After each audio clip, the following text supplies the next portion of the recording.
Good morning. It is November 29th. This is Raven, and this is your reading for today.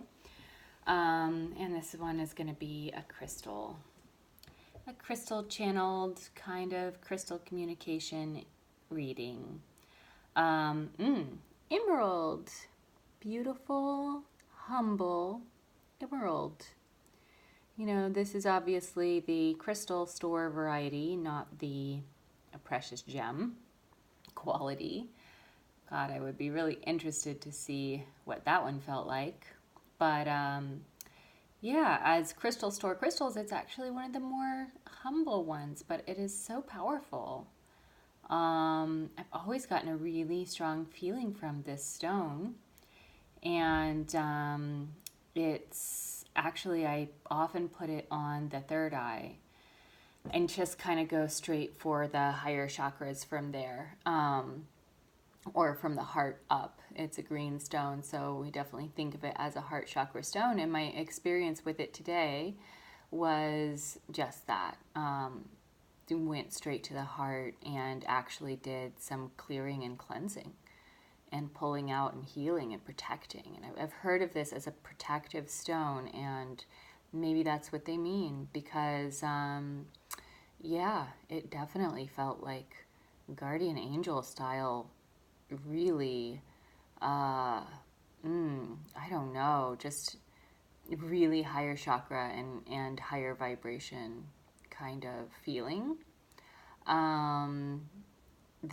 Emeralds have a really cool history too. There's a lot of ancient Egyptian, and Cleopatra was really into them, and Hermes, Trimegester, I can't remember, but you know, the original Hermetic magician was said to have inscribed his knowledge onto an emerald tablet, and it was found centuries later when he was clutching it with his bony fingers.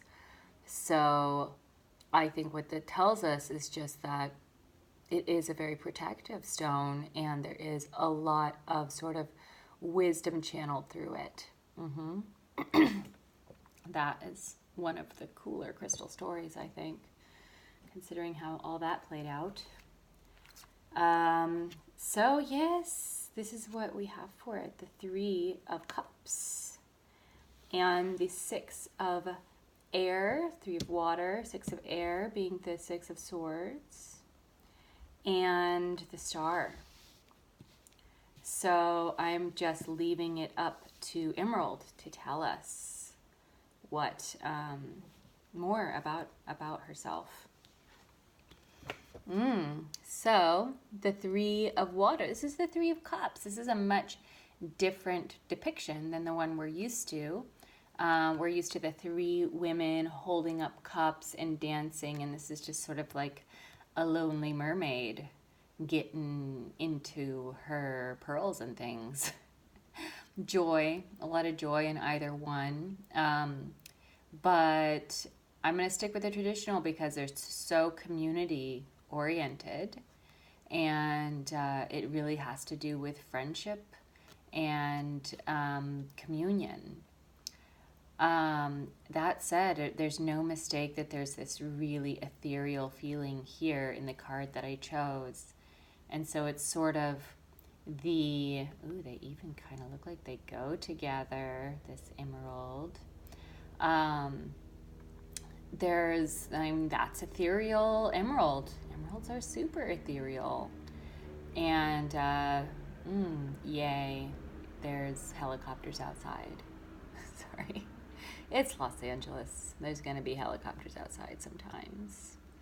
Anyway, so the Three of Cups, I think she's just telling us that there's a lot of joy in there. It's interesting. It's like, what is a higher chakra joy feel like? It's kind of like a peaceful, transcendent, and bubbling, as opposed to those kind of belly laugh, sensual joys. There's something a little less sensual about it, a little more, I don't know, it's like connected. So let's leave that. Maybe come back to it. And then she gave us the Six of Air. This is a gorgeous card. This is the Good Tarot. And this is like an airship going through a beautiful cloudscape.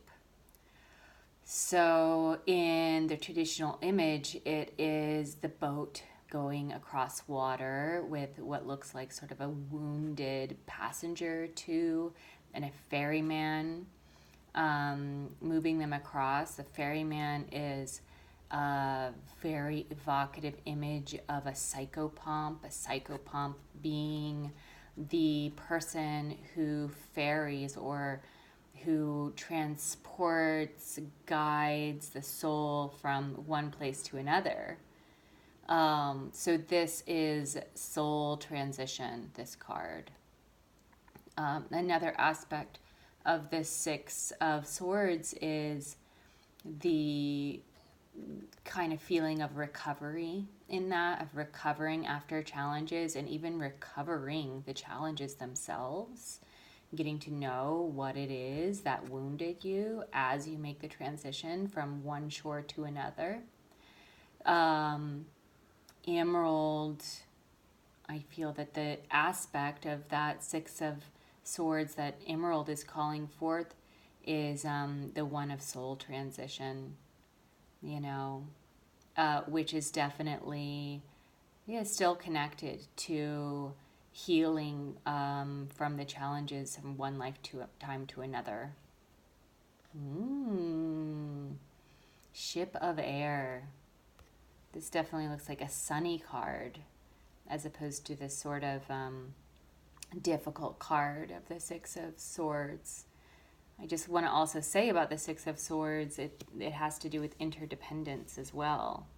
Interdependence between people, but I feel this to be like interdependence between ourselves and our guardians, our higher, whatever it is, maybe guardian angel, maybe whatever allies, spirit allies. This is pointing to spirit allies in helping us in that, which goes back to the Three of Cups, the Three of Water, which is also about community. So God, a lot of that. Interesting, Emerald. Thank you for telling us. And the third one is the Star. Yay, the Star. One of the more lovely and welcome to see cards of the major arcana. She is especially ethereal here in the Rider-Waite version and in a lot of the older versions as well. The Star is straddling earth and water. Is a little more grounded looking, but this is really another sort of ethereal aspect of this card. And the Star, of course, is inspiration and being in the flow and stepping into those things after a period of disintegration, after a period of losing the ego, or having the ego fall apart in certain ways through challenges. So there is a lot of recovery after challenges here. These are both recovery after challenges cards. And they're both sort of all three are cards that point to allies, especially like really, ascendant allies, transcendent allies, which is something I'm just starting to discover, but it's part of the psychic process, and the part of being a healer is to learn to lean on your aids and have that and be a channel. So this is a strong channeling stone, I think, Emerald, and a real maybe way to start to get to know who your guardians are and who your allies are.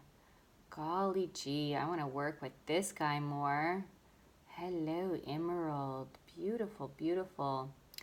You know, I would put it on the third eye and on the crown and on the heart, and just allow it to speak and move around and do this amazing, you know, part of that is your own healing, part of getting into relationship with, even if you just want to call it higher self, like that happens through the process of going back into that which is your shadow, and growing from one side to the other of it, of getting through the debris of the tower into the open spaces of the star.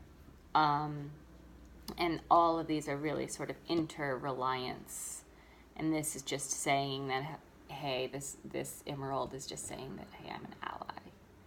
Look at me, I'm here to help you. Thank you. Mwah, mwah, mwah. Beautiful. Well, that's it for this day. I'm going to start recording these a day ahead. Luckily, it's divination, so I can do that. And so that hopefully you'll have them much earlier in the morning. And, you know, happy Thanksgiving if you're around here. That was yesterday. I invite you to follow my links and click on the Witch Biz thing. If you're on YouTube, it's on the top. There's a little Witch Biz button, and that's where you'll find out where to get full readings from me and where to get crystal healings from me. All of that can be done remotely or in person. So happy holiday, and I'll see you tomorrow. Bye-bye.